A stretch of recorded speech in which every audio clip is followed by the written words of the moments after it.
to our channel. Let's take a look to see what we have today. Vladimir Putin word on Ukraine, and the world will stop only through unity. Ukraine has become the proxy fight between the US and the West in Putin's egotistical attempt to set a new world order in which Russia is the conductor. Ukraine has had a front row seat to this world since restoration of its independence from Russia in 1991. Through assault via cyber warfare on our military, banks and infrastructure, unrelenting fake news via social media that divides us a nation, blatant disregard for international law, and Ukraine territorial integrity through the illegal taking the Crimea, the invasion of the Donbass and the office recognition of Donetsk and Luhansk as the independent state, and the psychological bullying from a military threat on our borders that has now become real, with deal and destruction ripping our country apart. This world has been constant and unrelenting.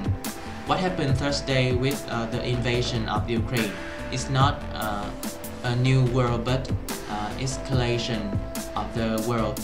That Russian leader Vladimir Putin is responsible for Ukraine has become the proxy fight between the East and the West in Putin's egotistical attempt to set the new world order in which Russia is the conductor.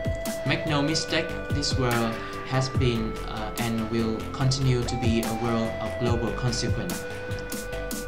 As we all sit in our homes and see the report on TV about conflicts around the world, we often do not really pay attention, not because we condone the world, but because we fail to see how such conflicts affect our daily lives as we focus on providing for our families' needs.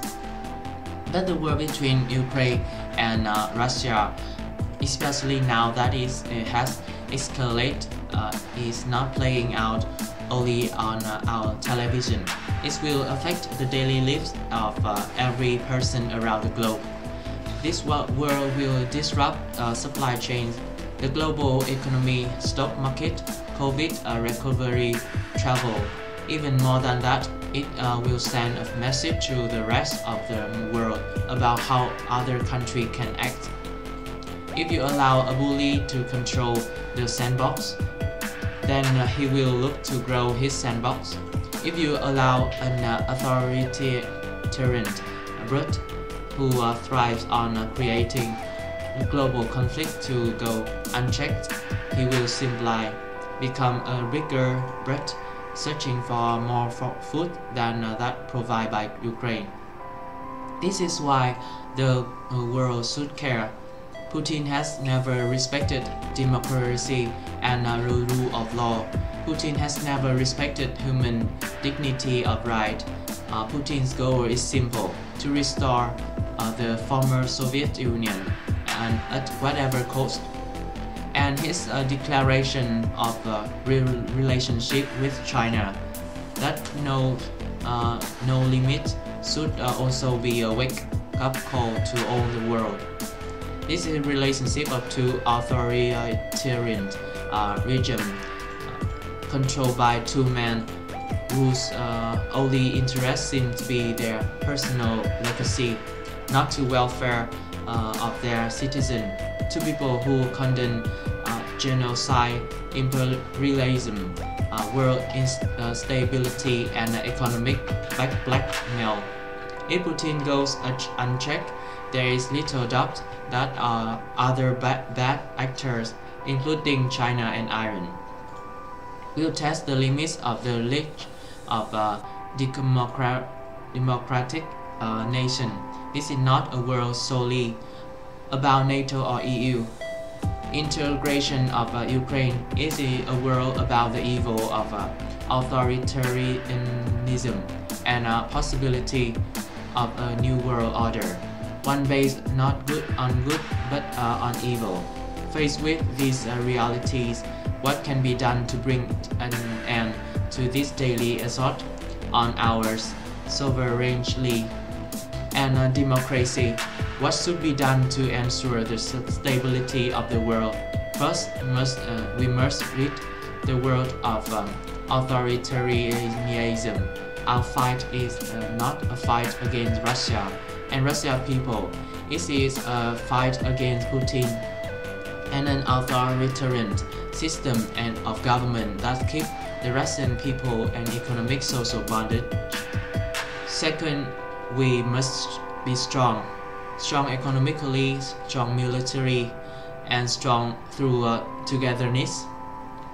Through a strong economy, Ukraine will be able to stand on its own 2 feet without international loans and the possibility of economic blackmails from countries like China and Russia.